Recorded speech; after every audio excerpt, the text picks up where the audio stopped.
Hey guys, my name's Nick Quinn. Welcome to the Rucksack series with Left to Breech. This video, we're going to be going over how to assemble your rucksack. Most of the time you get it from CIF or from your unit and it is not put together that well. Things aren't tight on it, they're in the wrong spot.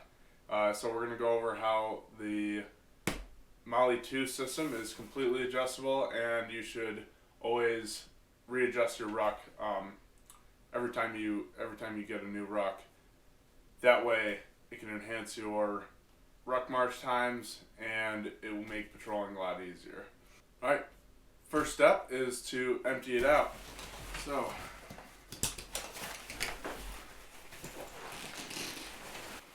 alright, now that that's done, you want to go find yourself a Gerber. If you don't have one, instead of going out and buying one, I would just see if your supply sergeant has one that comes with like those weapons cleaning kits or something like that, or borrow one from a buddy. Alright, step 2, tear this bad boy apart. I've probably got some tie downs to cut. This bag is still set up from sapper school. That's another one of the reasons I'm readjusting it and figured I'd make this video for you guys. It's good to do this about once a year because of how much use you get out of it, especially for like myself and the unit that I come from, combat engineer unit. So we're using our rucks all the time, whether it's for ruck marches throughout the year, patrolling stuff, or just whenever we go out to the field. So let's tear this apart.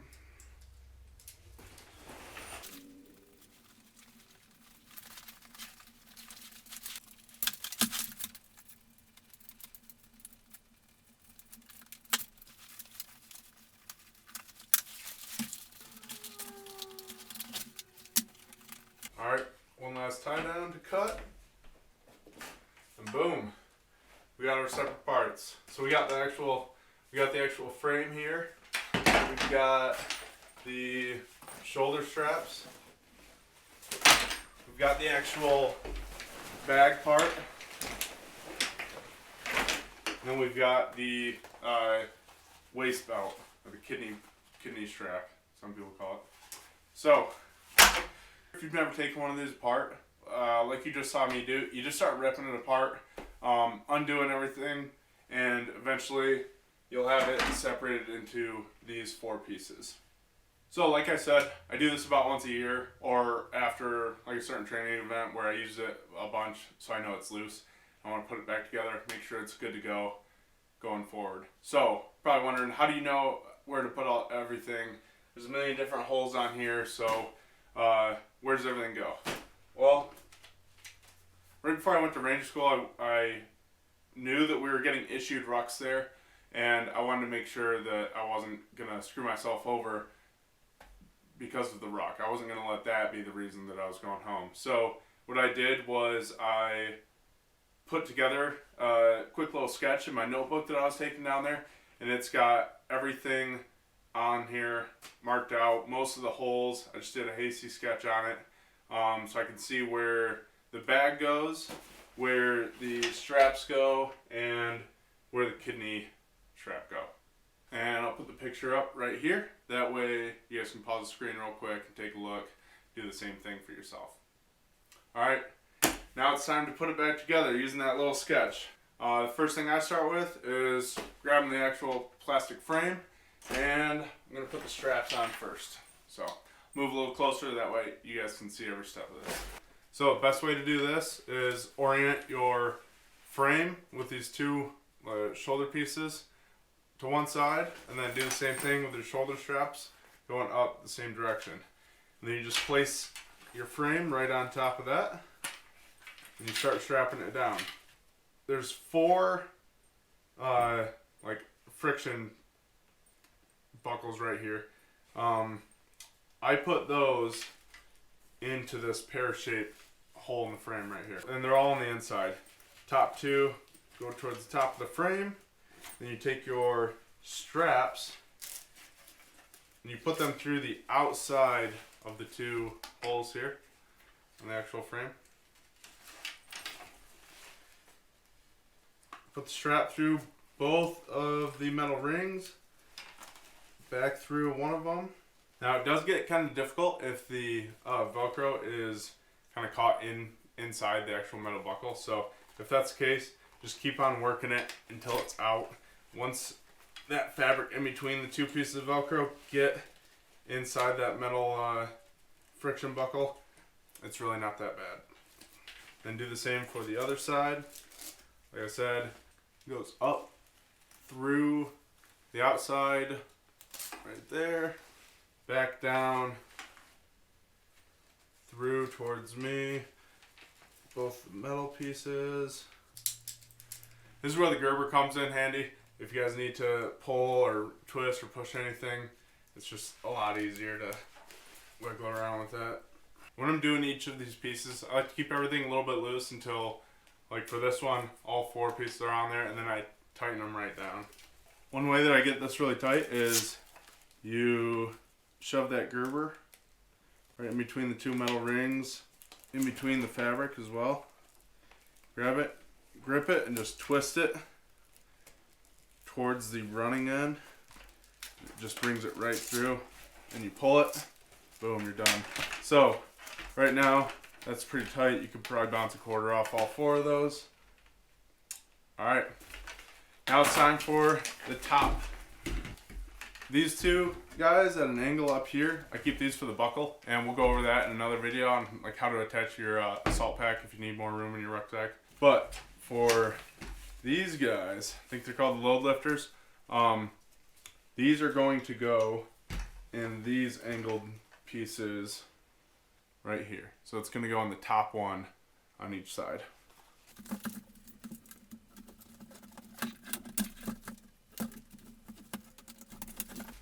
Alright, so the way that this is set up now, your rucksack is very high compared to where your shoulder straps are, so it'll cause that weight to sit up higher for you. It'll be a lot more comfortable. And here's just what the backside looks like for it all. Alright, now that those are on, we got one more strap on the shoulder strap, so let's get that done. What I like to do is bring it right through the back side of it. It's like this Y strap. I don't know if you guys can see that or not. But I pull it right through the bottom of that pear-shaped opening and then down this side here. I take that running end and I put it right through that hole there. Bring it, strap it in, pull it tight, go right around the base of it, back up to the other metal friction buckle. Lock that in nice and tight. It's not really like the conventional way to do it, I guess, but it's what I've found works really well. So there it is. Nice and tight. Now the whole entire strap is done. Let's move on to the kidney pad. Now, when you get it from CIF or you get it issued to you, this curve is going to be on the bottom. Okay, that's the correct way to wear it, because this actually goes on your hips, not your waistline, kind of where your belt is, but your actual hips, like in line with your navel. That's why it's curved up like this, so it can support your lower back and still be strapped around there. Now, most of the guys who don't use these straps, it's a lot more comfortable for us to flip this upside down. You get a lot of back support here, and it just feels a lot nicer.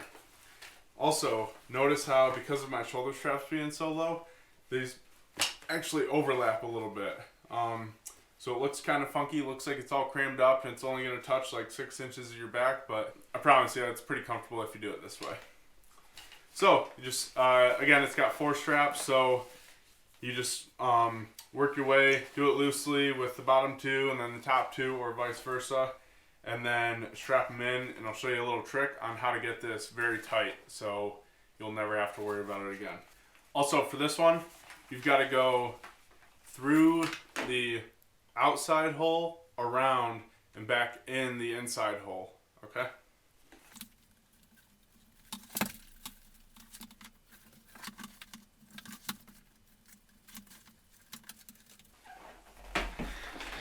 Alright, once you've got all 4 kind of loosely on there, what you're going to want to do is put that strap through the inside hole there. So now you've got 4 straps that you can pull real tight, okay? Make sure they're nice and even. get them as snug as you can by pulling on them. And then what you're going to want to do is take that frame, press down on it, bend it in a little bit, pull these suckers even tighter.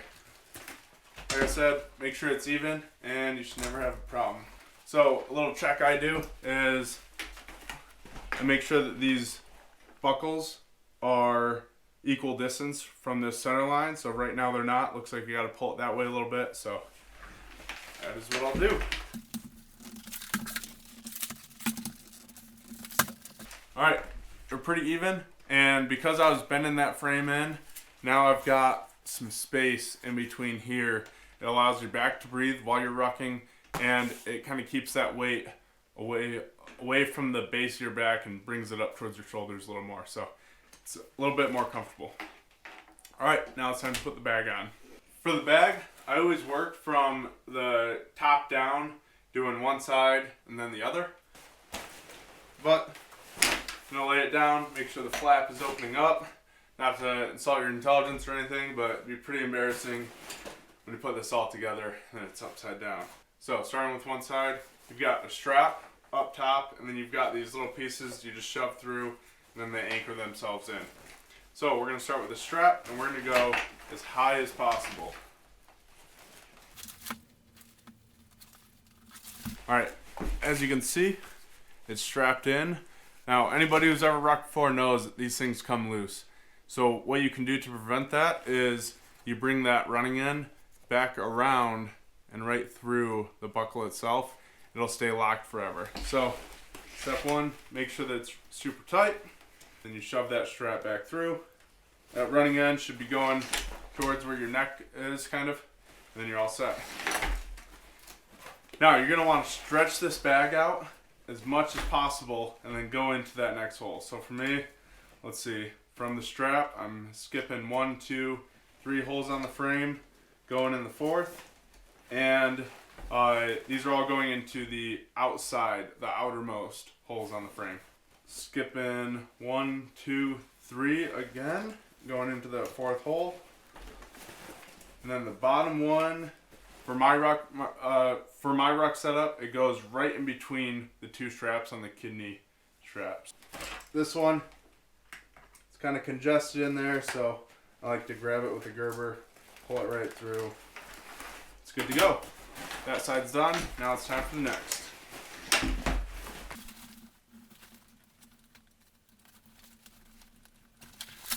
Something that's really important on this side is making sure that you're going to the same holes as the other side. So just remember your count, write it down in your notebook, whatever you got to do, just make sure you're doing the same thing. So skip 1, 2, 3, goes in the fourth, skip 1, 2, 3, goes in the fourth, and then the bottom one goes right in between the two straps for the.